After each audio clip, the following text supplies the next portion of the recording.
Well, hello again everybody, welcome back, and today we have a challenge lock from AndyH.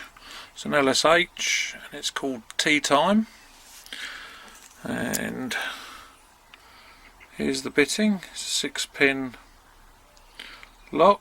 Bitting's quite good on it, fairly restrictive keyway, and as you can see I've got a black mark on there, so hopefully you'll be able to see what's actually happening, because this lock is an absolute nightmare. So we shall have a go and see if I can get into it. So I've had to file down very slightly my Mad Bob's 1.2 tension wrench, because I need that in there extremely tight. So you can see where we are. We are actually in a very slight full set. If we look at where the completely upright is, about there, and we've got a little bit of slop in the core, and the problem being is we go in there, tension, there is absolutely nothing binding at all apart from one. So we'll go into one, and we've got counter rotation straight off, and we got a click, a little bit of full set, but we're still getting counter rotation. So, and then a click, and then we've got quite a reasonable full set there, as you can hopefully see. We touch 2, get a little bit more. 3, we've got counter rotation, and ease that one in. So there we go, that's 1, 2 and 3 picked. Now if we look at the key again,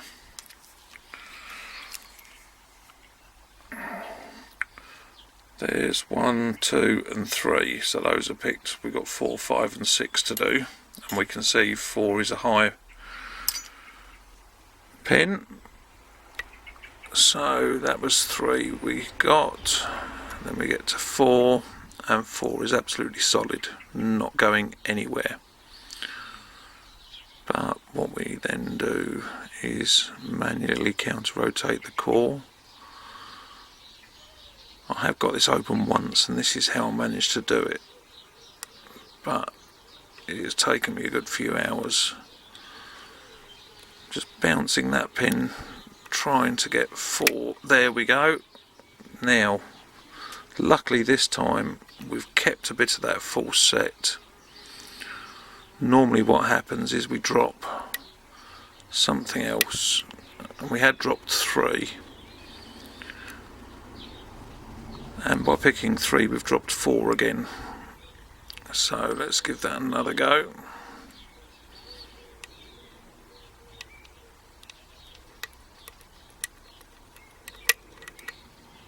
Now we picked 4, and we've lost all of that full set, which will probably be 1.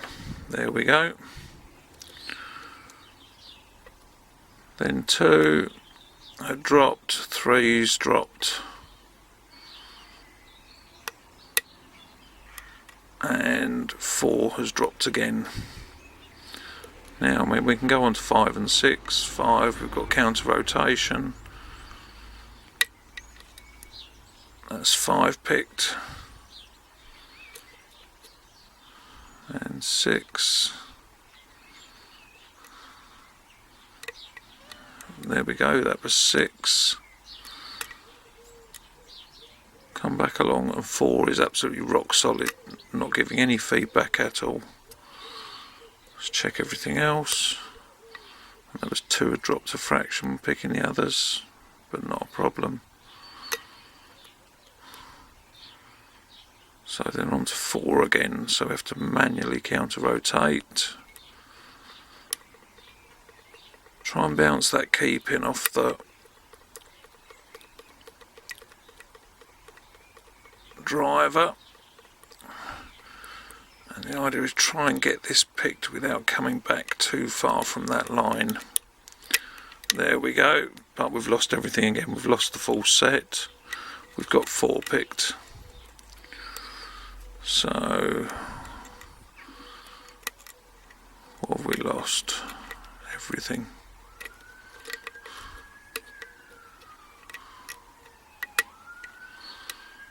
Right, we've got the full set back. And we've got 1 picked. That was 2, gave us a fraction more turning. 3, 4, and we've actually got into it. Ooh. I wasn't expecting it to go that quickly this time, but I've been backwards and forwards between 1 and 4 and 1 and 4 so many times.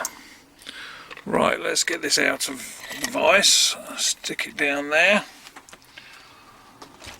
and get the pinning tray in, which still needs a clean.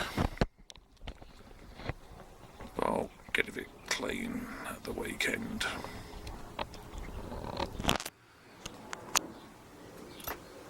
Right, what have we got on the back here? A clip.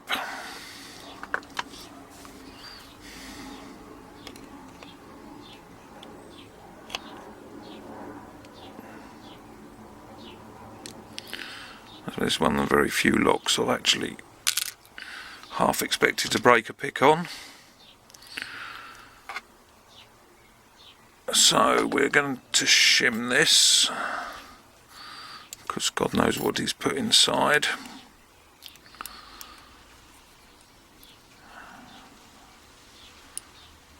And we've got a very long core, hopefully that will do the trick.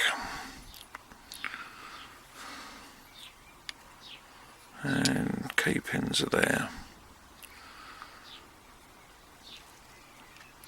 Well, got away with that, and there we have all 6 chambers. We can see we've got 3, 4 and 6 are threaded. I can't see anything in the other 2. And there we go, all nice and flush, and we can see what's happening with some of those pins already. So let's have a look, see what we've got. Standard in 1, standard in 2,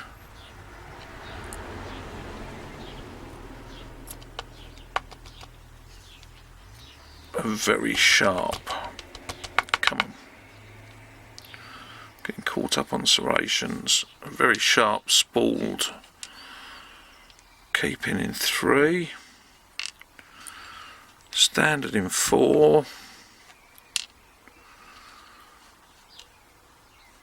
standard in 5, and another spooled key pin to work with those serrations in. Number 6. Right, let's have a look up here, get that shim out of the way, find the tweezers, and oh, we've got a key here, pin in pin. There's the inner and there's the outer, and we've got deep or sort of wide serrations on there, and a steel spring.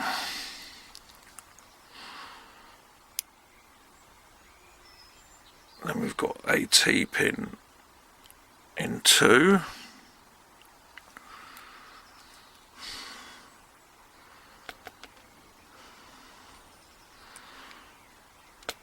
I think that is probably why 2 didn't need that much picking. 3, a very nice, very sharp little spool.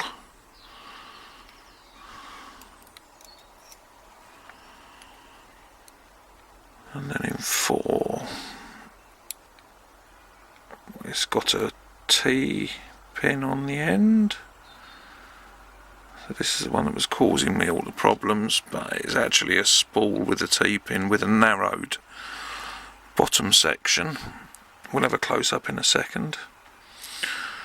Once we've got these out, then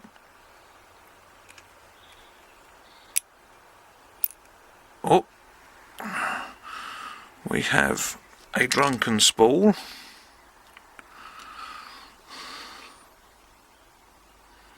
In 5.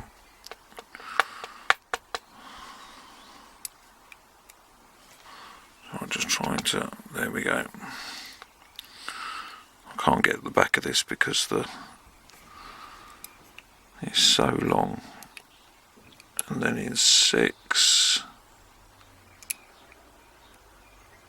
we have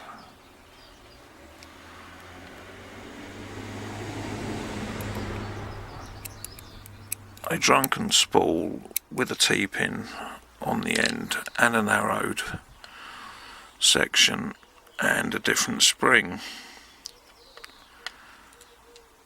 So those are some pretty impressive, that was the drunken spool, pretty impressive pins, and nothing's been touched on there, so I can't see anything modified in there.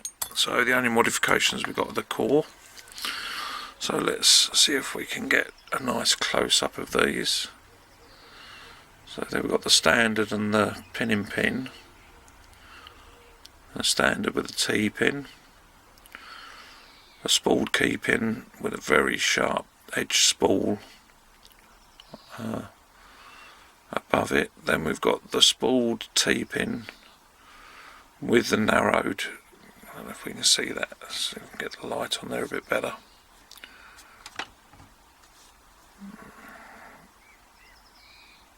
You can see the bottom edge of the spool is narrower and it's a T-pin below that. A standard key pin again with a drunken spool and a sort of a drunken spoolish with a spool for the key pin. So very nice set of pins. Like I said, it's been giving me some grief for a few hours. So great job there, Andy. Another nice lock. Thanks for sending that. Hope everybody enjoyed it. Thanks for watching, and I'll see you again soon. Bye.